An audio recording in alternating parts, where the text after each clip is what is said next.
Le garçon se cachait dans la bambouserie pour observer en secret son père enseigner les arts martiaux. Mais à peine avait-il appris 2 mouvements de base, que son père avait déjà utilisé l'attaque ultime du poing de la famille Zan. D'un seul coup, il pouvait fendre les montagnes et briser les rochers. Et le garçon, après un seul regard, avait mémorisé les principes de cette technique. Dès qu'il commença à s'entraîner, il parvint à libérer son énergie intérieure. Il donna un coup de poing si puissant que la terre trembla. Dès lors, il s'entraîna jour et nuit, sans relâche. Et cela dura 13 longues années. À présent, sa puissance intérieure était profonde. Un seul coup de poing suffisait à faire résonner une cloche de cuivre de 100 livres.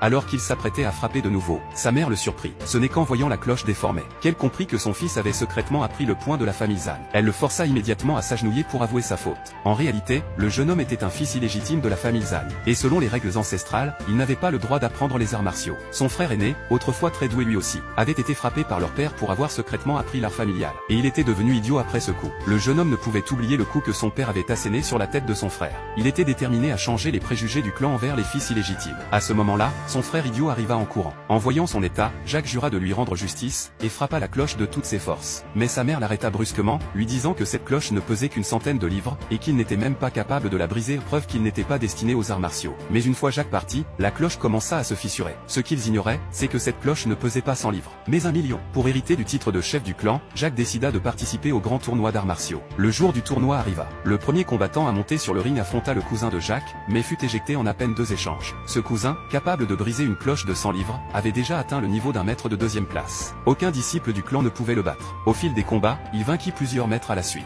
Face à sa puissance terrifiante, plus personne n'osait monter sur le ring. Voyant cela, le cousin commença à se moquer de tous, les traitant de déchets et osant prétendre qu'il voulait rivaliser avec lui pour le poste de chef. Jacques, exaspéré par son arrogance, décida alors d'agir. Mais après seulement quelques échanges, son cousin perdit face à lui. Ce n'est qu'à cet instant que tous réalisèrent avec stupeur. Cet homme est un véritable maître.